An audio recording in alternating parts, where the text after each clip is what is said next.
Hey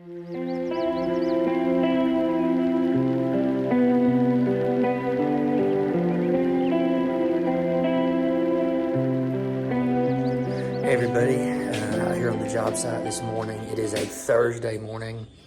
Drywallers finished mudding and taping and texturing on Tuesday, and then they delivered also on Tuesday afternoon. So we got our garage textured, which really doesn't change the look of it all that much, except for this. You can see it really good on this panel cover, just the speckled. This is a orange peel texture. It's very subtle. That's what we've always done on our houses, actually. But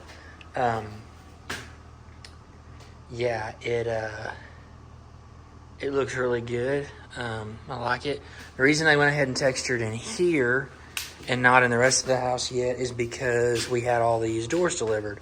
So this is all of our interior doors, you can see. And then this is actually an exterior door that goes right there from the garage into the house. So we got our last exterior door and then our interior doors. And these doors, they're just hollow core, meaning they're pretty lightweight. There is board inside it around the outside, but in the inside it's hollow. Those are also cheaper. And then it comes with our 1x4 legs and our mitered headers here, which that is really nice because then we don't have to cut any of those. They're already pre-cut. You pay a little bit more for that, obviously, but I think it's definitely worth it. And you can see all these doors already have. So it's the door slab, which is this part. So from the hinges over, this is the slab. And then the jamb is the inside part that you see right here with the catch. And then this is the trim or the door casement, if you will. And then we've got some of our other trim here for some of the doors that did not come with the casings, which are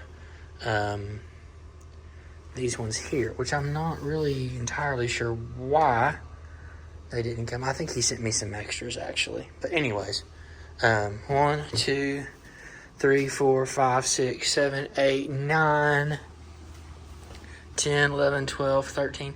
So 13 interior doors. And then we got my 16-inch bullnose. It's called bullnose because it has a little bullnose rounded over edge there. Those are great for closets and shelving. 1x2 right here, which is good for bracing shelving.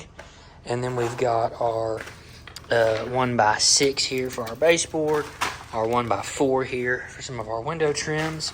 And then this is something new I've never done before. This is band board, which is this little outside corner band that actually will, I don't know if I can do this or not, it will go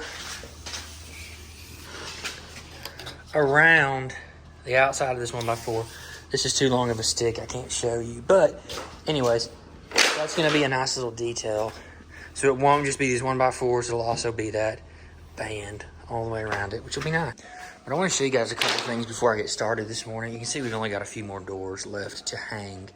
My father-in-law came out here yesterday, got a good, probably 70% of the day in. I had a long lunch meeting that got me behind, but we got pretty much all the doors hung except for, I think, 4. You can see we got our garage door hung that goes from the garage into the house. One of the most important doors in my mind because it's a secure door, it's an exterior door. You want to make sure that it's fixed in place really, really well.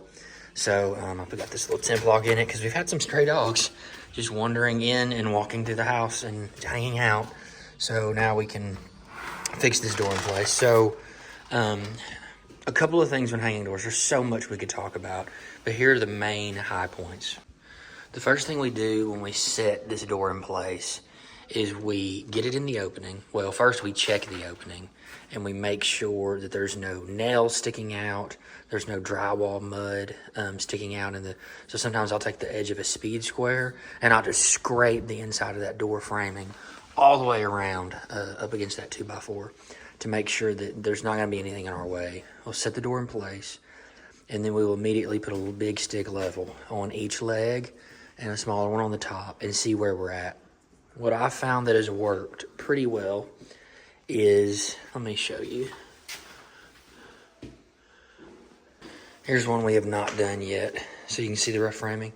You can see how there's some mud up here that needs scraped. It doesn't look like there's any proud nails or anything. You can do it one of two ways.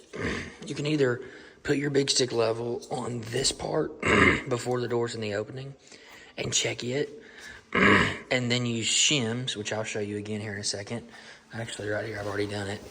Use shims to make it to where your big stick is level. So I held my big stick up here and realized that the top and the middle needed to come out a little bit and the bottom was fine. So I took those shims and adjusted them accordingly. You know, shims are really narrow on one end, really thick on the other. So you can adjust, slide them in and out to make it thicker, or thinner. I don't know why I said those words twice. And then you just tack it with your finish nailer. I'm using a 15 gauge Milwaukee 18 volt with some 2.5 inch finish nails. So those, I mean, they sink deep. Then you know, and I did the same thing on the other side. Went ahead and made it to where my big stick showed perfectly level on both sides. Then you know when you set this door in the opening, as long as your jamb is tight against the shims and the framing, you know it's going to be level. So still check it, obviously.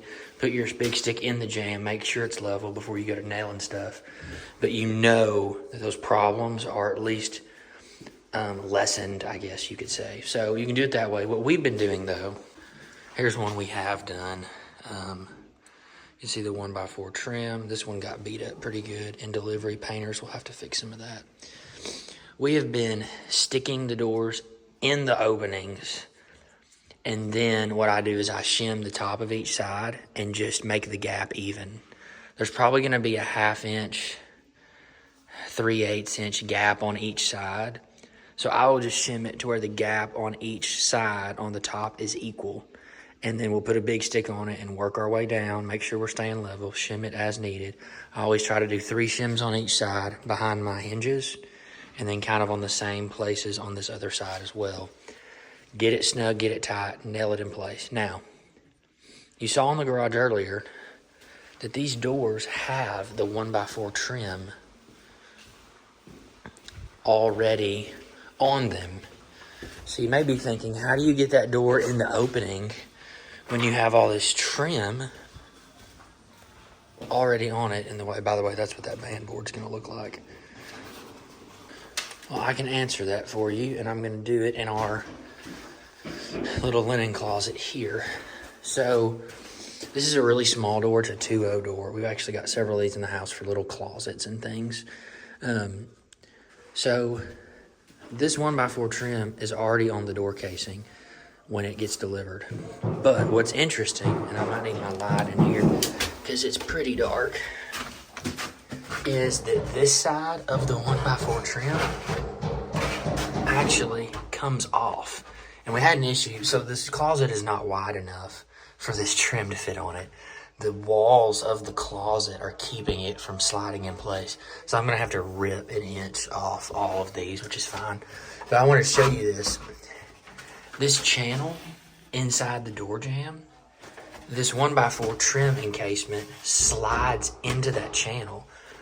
The only thing that fixes it in place for shipping is a couple of nails. You pull those nails out, this whole trim encasement on one side of the door just slides out of that channel. That allows you to slide the door in place. This trim stays on it the whole time, so you can push that trim all the way up against the wall, make sure it's flat and flush and level. Then you shim, like you can see I've shimmed all around this one, gotten it level how I want it. Then you come in after everything's nailed off and in place. Just make sure you don't nail through that channel because this piece slides into that channel. And then you can nail off. You know, you face nail it, you edge nail it, you do all that. A good test to know whether or not a door is hung correctly. I'm going to go show you a good one we did. Is your reveal all the way around it. The crack all the way across the top, all the way down both sides. even the hinge side, but also this is the ultimate test. My father-in-law were joking about it yesterday because it's really the moment of truth. If you hold it out and open it perpendicular to the door opening, does it stay open, or does it try to shut itself, or does it try to even maybe go the other way? If you can open that door perpendicular to the opening and it sits like that, you know you've got a good hang. You know that it's plumb and level for the most part, because that's what you want. You don't want to come and open a door and as soon as it opens, it just starts trying to close on you. You want it to stay open, and you really want it to stay open wherever it's opened to. So that's a good test of how that and your reveal from top to bottom, is it consistent? And in this case, most of ours are. On this exterior door especially, not only did I nail it off pretty excessively, especially where I know my shims are, but I put, I think 2 or 3 in each side of these big GRK structural screws, the T25 bit heads, 2.5 inches. And I put them through this door into the framing. And I also put some in my hinges. Now you might say, oh, those don't match. I know, I'm gonna paint them black, don't worry. But especially for this heavy, solid core door, this thing weighs a ton. I want it to be fixed in place for good. And also, if somebody's gonna break in, it's gonna be through an exterior door. So why not fix those in place big time strong? So that's what we did.